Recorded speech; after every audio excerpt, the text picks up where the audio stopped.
Historic. That's one of the easiest ways to sum up what Cooper Flagg was able to do in his freshman year at Duke basketball. An absolute superstar.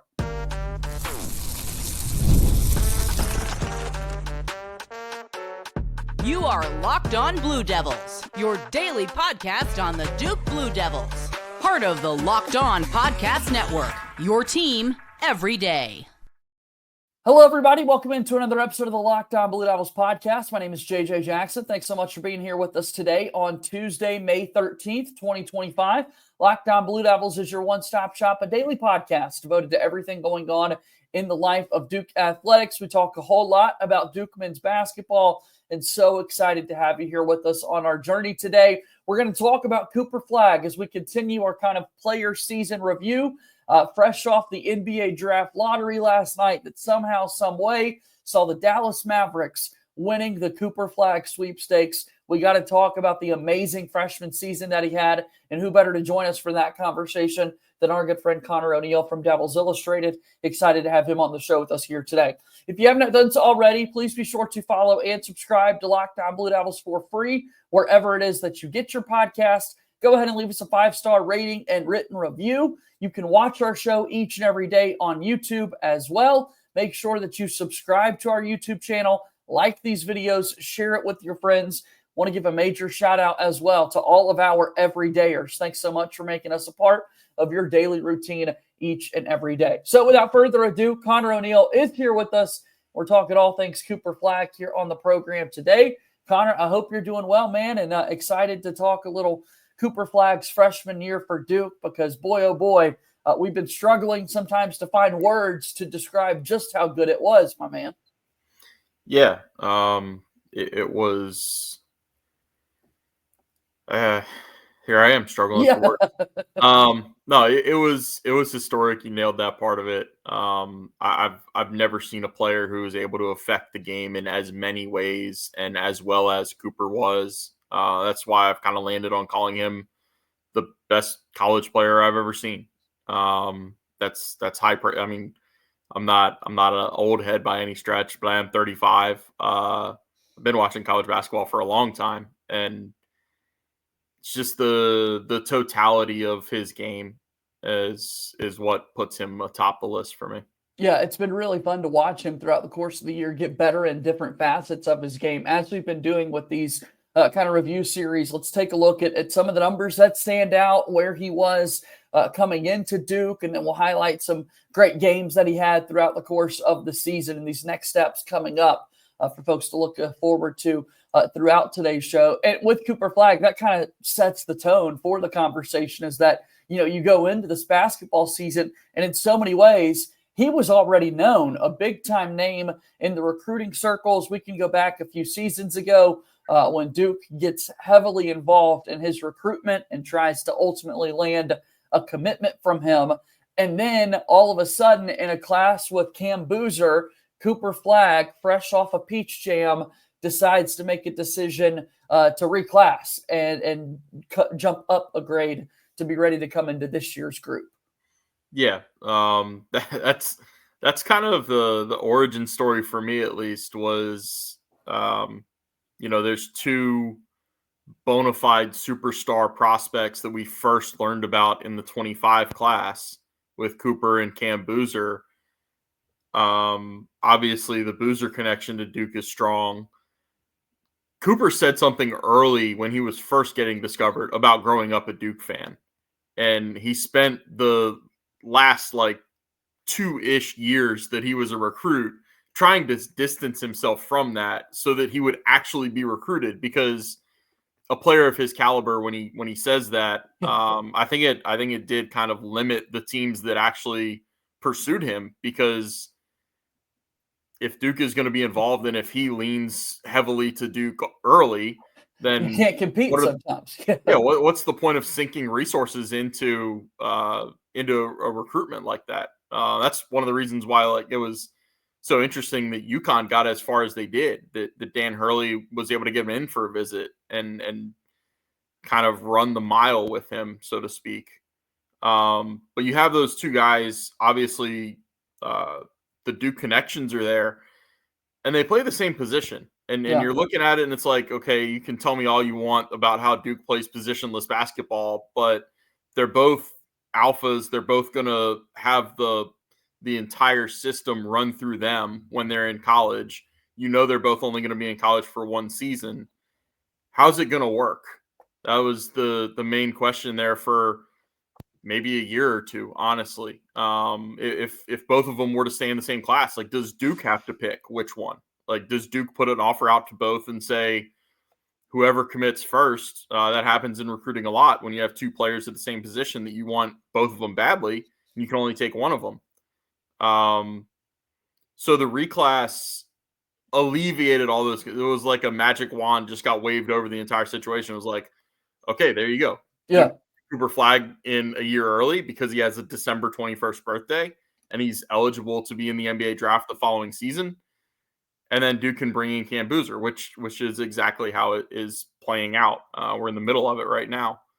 And so that's where everything was kind of alleviated. Any concerns about, Duke having one of them and then watching the other one play against them, that would have been pretty tough to swallow. But and it wound up working out. Yeah, for that time frame that you're referencing before the official reclass going on for Duke fans, and when you look online, it was easy. Well, just both come to Duke, just both play. Like that would be incredible to have both those guys team up. And still, I'd love to kind of see what that would have looked like on the basketball floor, knowing what we know now about Cooper Flagg, the player. But ultimately, that was the decision that was not made. It was a decision to kind of separate themselves. And now we've got Cooper Flagg having just finished his freshman year, Cam Boozer on the way.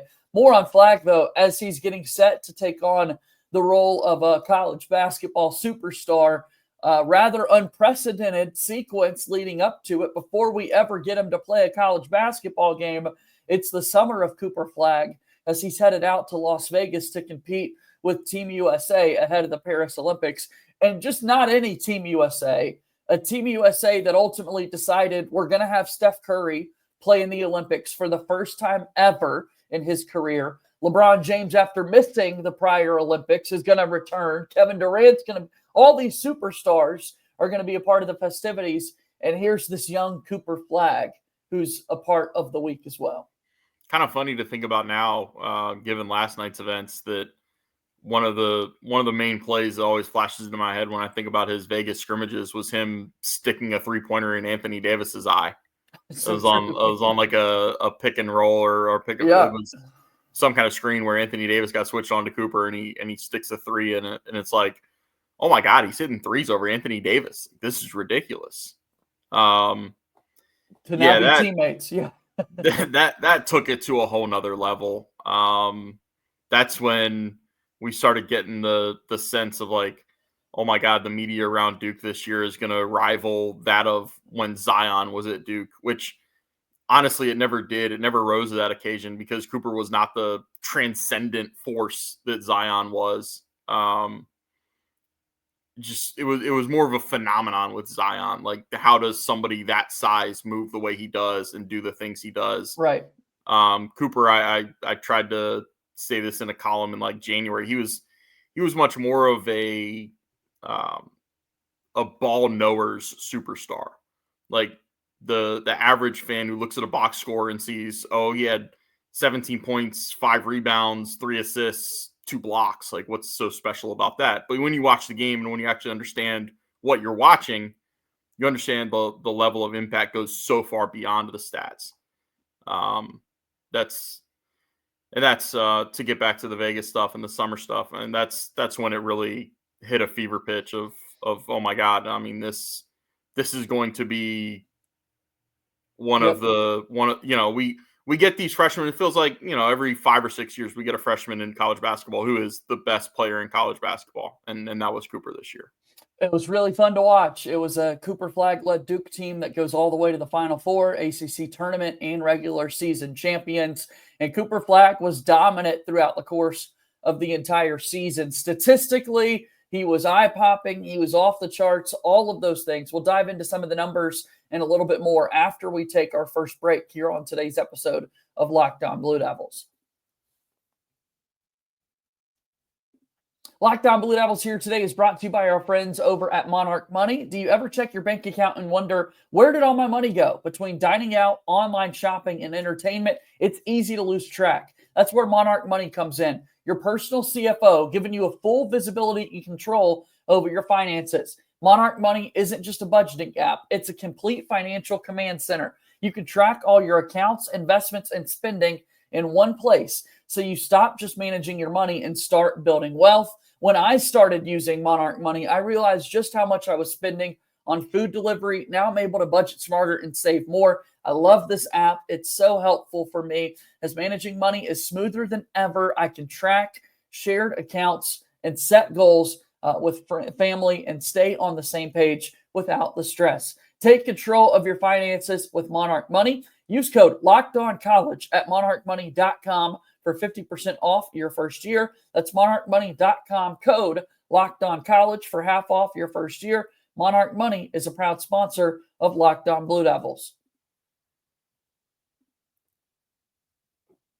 Let's keep going here on today's episode of Locked On Blue Devils. JJ Jackson alongside Conor O'Neill from Devils Illustrated talking about the year of Flagg. It was the main event throughout the course of the season in Durham and there in college basketball. Not many superstars by way of Maine. And we're going to get to continue to talk about it as he begins his journey to the next level. Yeah, I always think of Nick Cantor Medley because I did grow up a Maryland fan, as weird as that might seem to Duke people. But that was the only player I ever knew that came from Maine was Nick Cantor Medley. Came in after Maryland won the championship, was part of that big recruiting class that actually didn't really do much of anything for Gary Williams. Sure. So. Now we look at what the kid from Maine, Cooper Flagg, was able to do throughout the course of the year for the Blue Devils.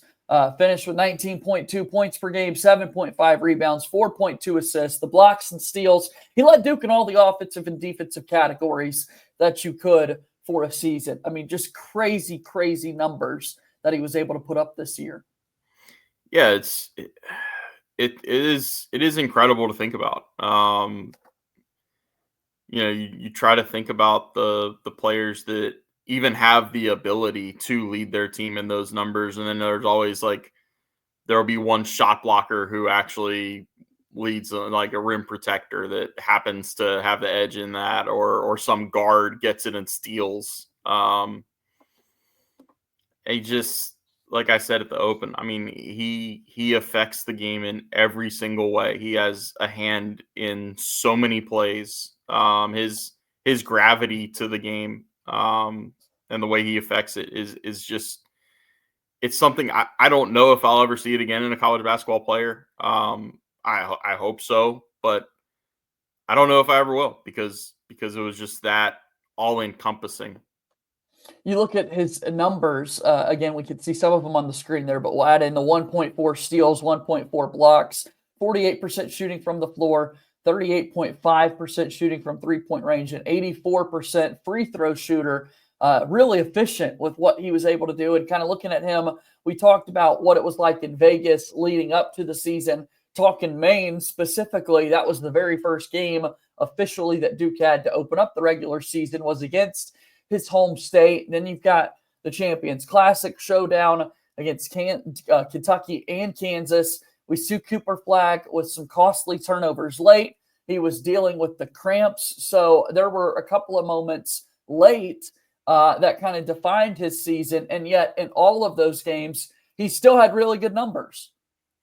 Yeah, that was the thing. Like, everybody wanted to talk after the Kentucky game about the awful turnovers, and was like, oh, hey, if I remember off the top of my head, I think he scored something like 13 of Duke's last 15 points in that game. Right. So if he's not on the court, they lose it by double figures to Kentucky. Right. They're run off the court because nobody was making shots. God, I've forgotten all about the cramps. Yeah.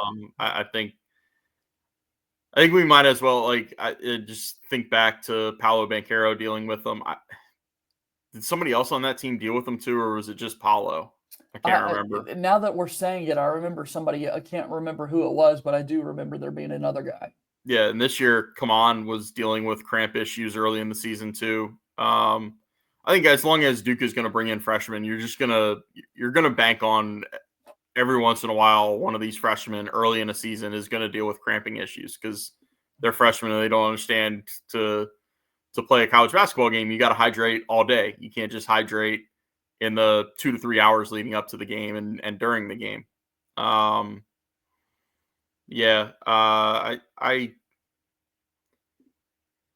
The only point that I'll make about the numbers that hasn't already been made is I really was kind of blown away that he was the go-to scorer that he wound up being, because that was a part of his game that he never really had to do that at Mount Verde. That team was so talented. That might have been the best high school team ever. It certainly is in my mind, and in this era, like when you have these super high school teams that you can just accumulate talent from all over the country. He didn't have to do that at Mount Verde. He didn't. He kind of had to do that at AAU. With I think it was Maine United was his AAU program. I just didn't think that it would translate to the level that it did. Like, he took such a jump offensively. That's what I was blown away by the most. Like, I had the brilliant hot take that is an awful take in retrospect that he wasn't going to average 15 points a game. Right. I thought he was going to be putting up numbers that he had, only a few times, like 13 points, 8 rebounds, 6 assists, that kind of thing. I didn't think he'd be putting up 20-point games with double doubles and as frequently as he did. So he was a lot more advanced offensively than I thought he was going to be. Or an ACC freshman scoring record 42 points in a basketball game that we saw against Notre Dame. I saw this a few days ago, the Duke basketball team account putting out kind of the Cooper Flagg numbers and just the improvements he made throughout the season. I think that's also something that's noteworthy when you look at what he was able to do this season for the Blue Devils. First half of the year as a three-point shooter, just 25%. But then the second half of the season, that's a nearly 50% shooter when you look at it, 47.2. People on our YouTube audience can kind of watch or take a look at these numbers that he made first half to second half of the season. So much better, man. And that was really cool to see. Yeah, there were moments in December where Cooper was putting up good games. Like, it wasn't like he was anywhere below expectations. He was putting up numbers. And there were a couple of press conferences where John Shire told us he's still just scratching the surface. Like, there's still a lot more. And John was trying to push him to that next level that he thought he could get to. It was kind of like, well, how much better can this guy get? And then right around the same time is when he turned 18. I had some fun numbers in like January where it was like, since he turned 18 years old, he was shooting like 50% on 3-pointers over a 6 or 7 game stretch. He somehow went from already being really, really good on a high volume to being phenomenal and efficient. Like, he went from kind of the player that I thought he would be with some high scoring numbers to just this ultra efficient scorer.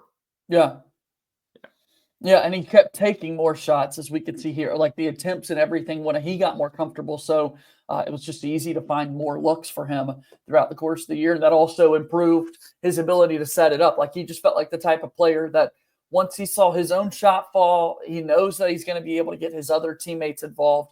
The defense is always going to be there. Just really, really impressive season that we were able to see from Cooper Flagg himself throughout the course of the year. And it's going to be really hard for some of these other freshmen coming in to now duplicate, and probably won't be able to duplicate what we saw from Cooper Flagg this past season, because these numbers in particular are just so crazy to look at, man. Yeah, I can't. I'm already gearing myself up for about once every 3 or 4 days having to say next year, Cam Boozer's a really good player. Cam Boozer is not Cooper Flagg. I mean, like, we're going to have to say that over and over again for people to really drive home the point. Like,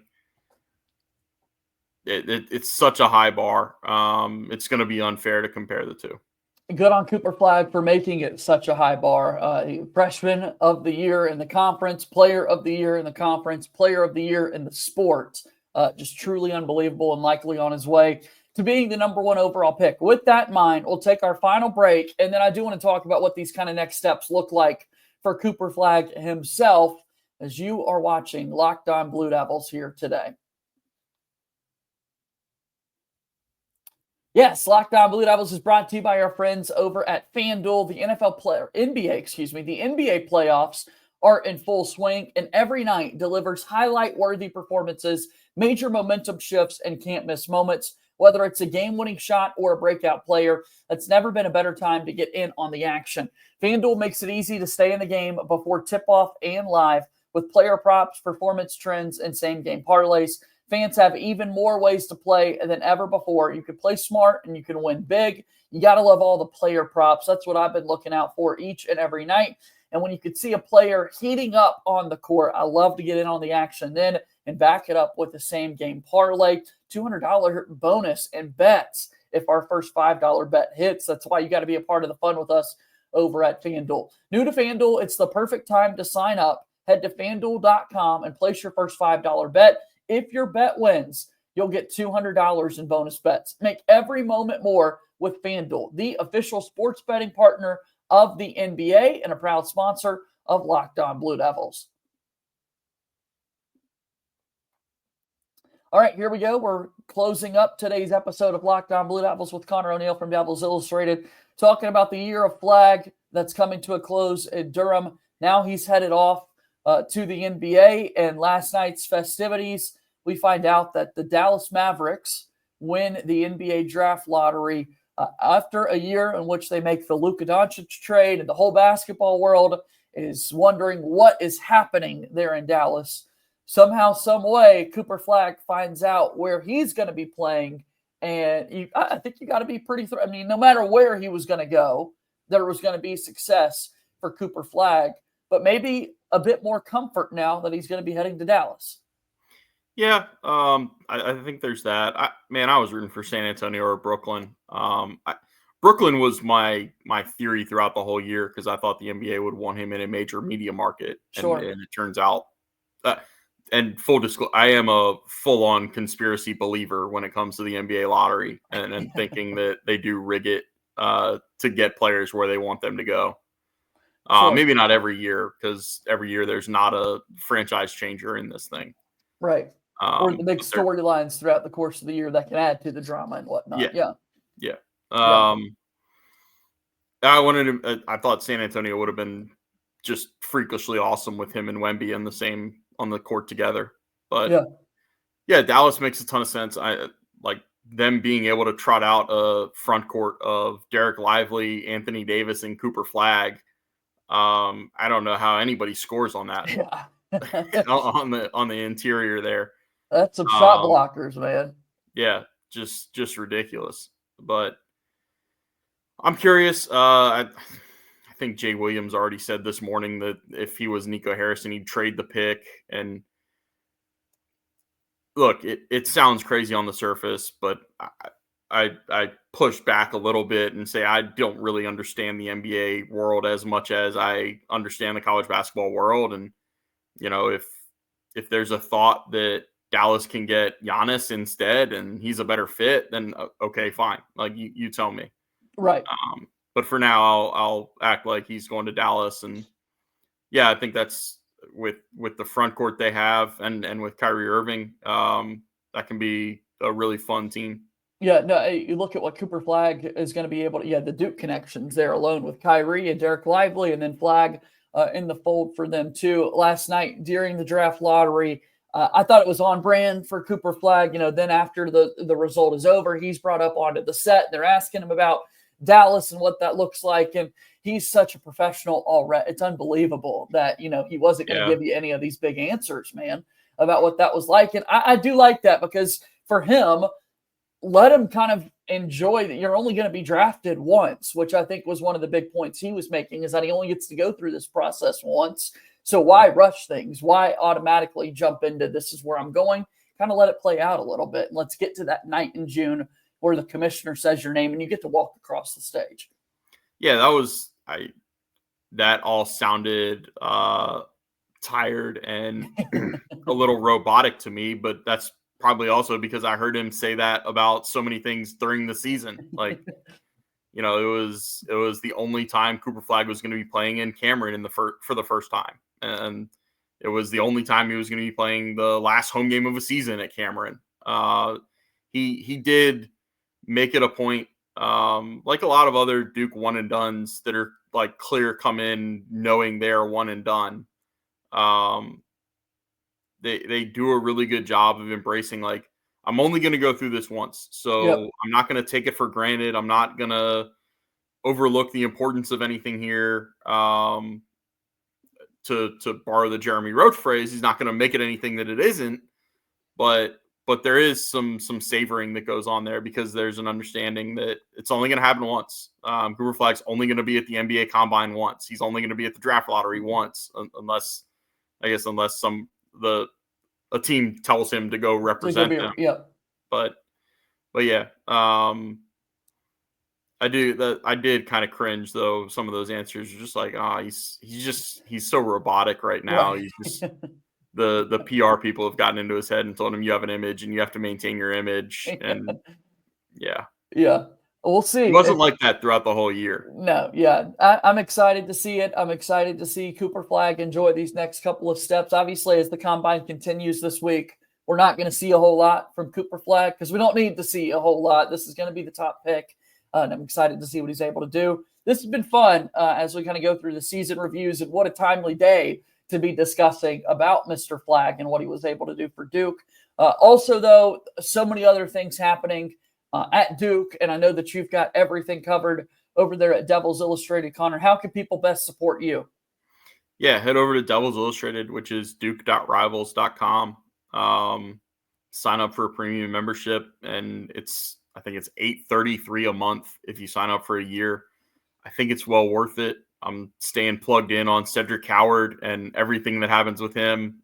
Staying plugged in with the couple recruits that Duke brought for official visits in the past couple weeks. Should be hearing something soon on that front. But everything's kind of in flux right now with Cedric Howard and the draft decision. But head over to duke.rivals.com, sign up for a premium membership, and join the community. Excited to talk to you again soon, Connor. Thanks for being here today. Thanks, JJ. All right, that's Conor O'Neill here from Devils Illustrated joining us on today's show. Go support him and what he's got going on. Also, make sure that you continue to support Locked On Blue Devils. Follow us on X at LO_Blue Devils. Subscribe to the podcast feed and find us on YouTube as well. As always, go Duke. I'll talk to you again tomorrow. My name is JJ Jackson. Thank you and good day.